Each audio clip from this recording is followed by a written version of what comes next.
Garnett Silk, the reggae sensation who captured hearts worldwide, lived a life that was as inspiring as it was tragic. But just as his star was shining its brightest, fate dealt a heartbreaking blow that left the world mourning a legend gone too soon.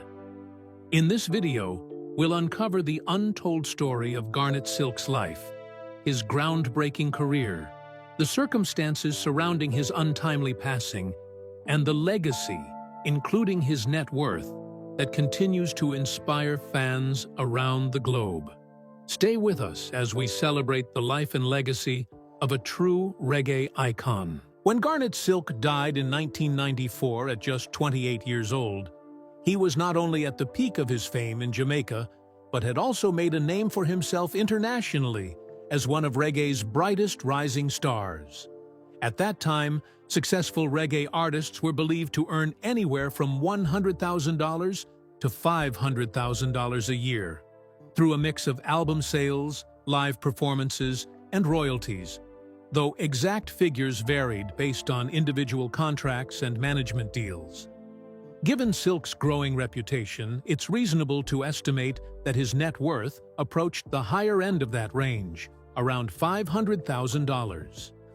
Silk's journey began under the name Little Bimbo, performing with renowned sound systems like Destiny Outernational and Conquering Lion, which helped him build a loyal following. He also tapped into the lucrative market of exclusive dubplates, special recordings made for sound clashes, where artists in the 1990s could command between $500 and $1,000 per track. These bespoke tracks, along with collections such as Garnett Silk Meets the Conquering Lion, provided a valuable stream of income. Furthermore, his deal with Atlantic Records likely came with a substantial advance, possibly in the tens of thousands of dollars, though much of this would have been allocated to recording expenses. Unfortunately, since Silk passed away before he could complete his second album, it remains uncertain exactly how much he ultimately earned from that major label deal. Nonetheless, the contract had undoubtedly placed him on a promising financial path, just as his career was poised to soar even higher. Garnett Silk was born Garnett Damian Smith on April 2, 1966, in Manchester, Jamaica, not far from the rural community of Bromelia. Raised in a working-class family, he was the youngest of 3 children, with his mother, Atiga Gray, playing a major role in his upbringing. His father left the family early, leaving Atiga to raise his brothers alone. Growing up in a Rastafarian-influenced environment, Garnett was imbued with the spiritual and musical traditions that would shape his life. As a child, Garnett was known for his precocious talent and boundless energy. Nicknamed Bimbo because of his small stature, he began singing in church, where his powerful voice stood out even among older singers. By the age of 12, he was sneaking out to dance to the local sound system, absorbing the rhythms of reggae and the message of Rastafari. His early influences included Bob Marley, Burning Spear, and Dennis Brown, whose soulful delivery shaped Garnett's own style. Despite his limited formal education, he dropped out of school as a child to help support his family. His later lyrical depth reflects self-taught wisdom drawn from Rasta teachings and life experiences. Garnett's professional journey began in the late 1970s as a teenager under the name Little Bimbo. He debuted with the Destiny Outernational sound system, where his high-pitched, emotive voice earned him a following. By the early 1980s, he was performing at local venues like the House of Leo in Mandeville, often alongside DJs and selectors. His first recording, Problem Everywhere, came in 1985 with producer Delroy Collins, marking his transition from live performances to studio work. Around this time, he linked up with Sugar Minot's youth promotion crew in Kingston, a hub for young talent, though he remained rooted in Manchester. By 1988, a pivotal moment arrived when Garnett performed at a Tony Rebel show in Ocho Rios. Rebel, impressed by his talent, invited him to join forces. Garnett adopted the stage name Garnett Silk, reflecting his smooth vocals, and began recording more prolifically. Early hits like Way You Get You Body From showcased his versatility, blending dancehall energy with roots sensibilities. He worked with producers like King Jammy and Steely and Clevy, cutting dub plates and singles for sound systems like Conquering Lion, which solidified his underground reputation. 2 years later, Silk had fully embraced the teachings of Rastafari, letting his hair grow into traditional braids and shifting his focus to writing lyrics with conscious, spiritual themes. This change in direction coincided with a renewed interest in roots reggae, which was making a powerful comeback in response to the fast-paced rise of dancehall music.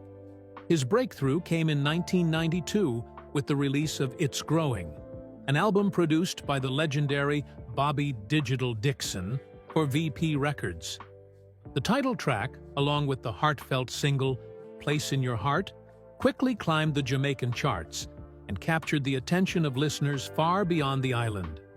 Silk's soulful voice, filled with both passion and vulnerability, drew comparisons to the great Bob Marley for its emotional depth and spiritual resonance. That same year, he broadened his appeal with the release of Fight Back, a collaboration with Tony Rebel and Richie Stephens. The song became a powerful anthem of resistance and resilience, further solidifying Silk's place in the reggae world. Garnett Silk's reputation was not built on studio recordings alone. His live performances were nothing short of electrifying. His appearance at the prestigious reggae Sunsplash Festival in 1992 left audiences in awe as he delivered his message of hope and redemption with unmatched intensity. Backed by skilled musicians like the Firehouse Crew, Silk's shows were a perfect blend of raw energy and spiritual fervor. His growing success led to a significant career milestone in 1993 when he signed with Atlantic Records, a rare achievement for a reggae artist at the time. This deal opened new doors, and Silk went on to record 10 tracks for an upcoming album, including the inspiring Love is the Answer. Unfortunately, the album remained unfinished at the time of his untimely death, leaving fans to wonder what heights he might have reached. Despite this setback, Silk's music continued to soar. Singles such as Hello Mama Africa and Zion in a Vision dominated the airwaves in both Jamaica and the United Kingdom, firmly establishing him as a leading figure in the roots reggae revival. In 1993, the British label Charm released Gold, a compilation that featured many of his hits from this golden period. Songs like Zion in a Vision, produced by the acclaimed Jack Scorpio, topped the Jamaican charts, while tracks such as Hey Mama Africa continued to spread his message of love and unity.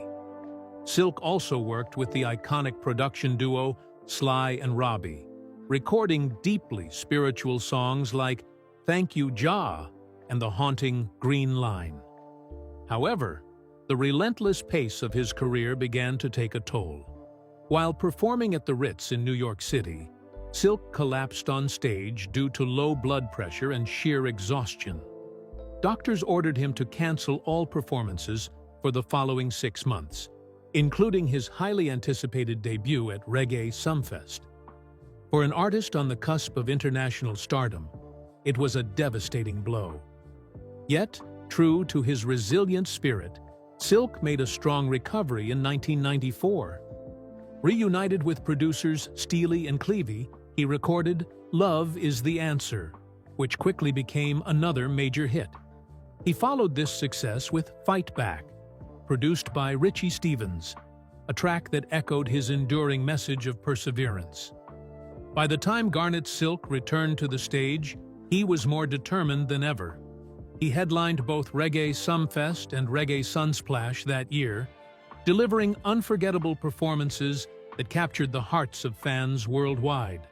His legendary appearance at Reggae Sunsplash 1994 was later immortalized in the live album Live at Reggae Sunsplash 1994, released in 1999 by Taboo One Records.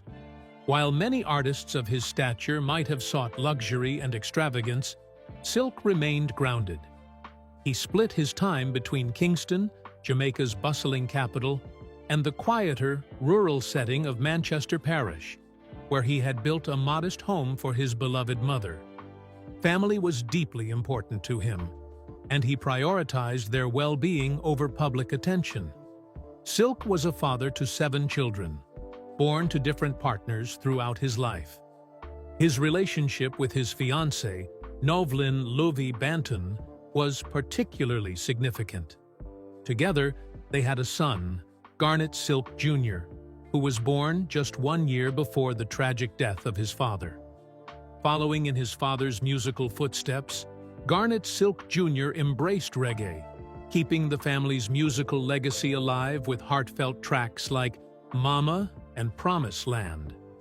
Through his music, he not only honors his father's style and themes, but also keeps the spirit of Garnett Silk alive for new generations of listeners. The identities of Silk's other children and details about their mothers have largely remained private. Silk had always preferred to shield his family from the public eye, keeping personal matters away from media scrutiny. Silk's final public performance took place on December 5, 1994, at the Mirage nightclub in Kingston. He delivered his signature soulful performance, unaware that it would be his last time on stage. Days before, his home had been burglarized, leaving him unsettled. In a move that would later prove tragically fateful, Silk borrowed 2 firearms from his attorney, hoping to protect his family, though he had little experience with weapons. On December 9th, while visiting his mother's house in Mandeville, Jamaica, Silk and a group of friends sat together. One of them offered to show him how to properly handle the guns. In an unfortunate turn of events, the gun malfunctioned, discharging a shot that struck a nearby propane tank. The resulting explosion quickly engulfed the house in flames. Silk, along with his friends and 2 of his brothers, managed to escape the inferno. But when they realized that his mother was still trapped inside, Silk's instinct to protect his family overpowered all else. Without hesitation, he rushed back into the burning house to save her. Sadly, both he and his mother perished in the blaze. Following an investigation, authorities ruled the fire an accident, finding no signs of foul play. However, in the years since his death, whispers of conspiracy have lingered among some of his fans. Silk's growing popularity, combined with his outspoken embrace of Rastafarian beliefs, led to speculation that he had been targeted. Yet, no evidence has ever supported these theories, and they remain part of the folklore that surrounds his legacy. Silk's fiancée, Lovey, and their young son were not present at the scene of the accident. He died without leaving a will, which left the administration of his modest estate to be settled after his passing. Despite this, Garnett Silk's legacy has continued to thrive. Tributes have poured in from across the reggae community and beyond. Maccabee's moving song, Tribute to Garnett Silk, is one of many heartfelt homages to the singer's life and influence. Tribute events, like the annual Earth Day concert, continue to celebrate his contributions to reggae music. Moreover, Silk's recordings have been carefully preserved and shared with his loyal fan base. 2 posthumous compilations, Kilimanjaro Remembers Garnett Silk, 1999, and Rule Dem, 2006, have kept his music alive. In 2000, Atlantic Records released the Definitive Collection, a 2-disc set featuring 10 previously unreleased tracks from his unfinished second album. That same year, Jetstar released Gold, a greatest hits collection that included some of Silk's most beloved songs like Hello Africa, Mama, Oh Me, Oh My, and Jah, Jah is the Ruler. Adding to these tributes, Silk's nephew, reggae singer Anthony Cruz, recorded an entire album dedicated to his uncle in 2013. The tribute album featured 15 cover versions of Silk's timeless songs, ensuring that the voice of Garnett Silk continues to echo through the reggae scene. Even as the years have passed, Garnett Silk's legacy has not faded. In fact, it is poised to grow even stronger. Some 25 years after his passing, plans emerged to establish a foundation in his honor, a dream that is finally becoming reality. Led by his family, the Garnett Silk Foundation is a project close to their hearts. Silk's second son, Fabian, has taken a leading role in the initiative, determined to see his father's vision come to life. Lovey Silk, Garnett's lifelong partner and the mother of Garnett Jr., has expressed her deep support for the foundation. In an interview with the Sunday Gleaner, she shared, "Garnett always wanted to do more to develop his community. He comes from the Hatfield and Greenvale border in Manchester, and community was his passion. He talked about it constantly. So with the foundation, that will be our main focus. Through this foundation, the values that defined Garnett Silk's life, community development, empowerment, and unity, will be carried forward. His music, his message, and his enduring spirit continue to inspire people around the world, proving that while his time on Earth was short, his impact will last for generations to come." Garnett Silk's legacy transcends his brief time on this earth, reminding us of the profound impact one artist can have on the world. His journey, marked by incredible talent and heartbreaking struggles, resonates deeply with fans and newcomers alike. As we reflect on his life, career, and the circumstances surrounding his untimely passing, let us celebrate the music that continues to inspire and uplift us. If you found this exploration of Garnett Silk's story meaningful, please like, subscribe, and share your thoughts in the comments. Together, we can keep his memory alive and honor the artistry that shaped a generation. Thank you for watching.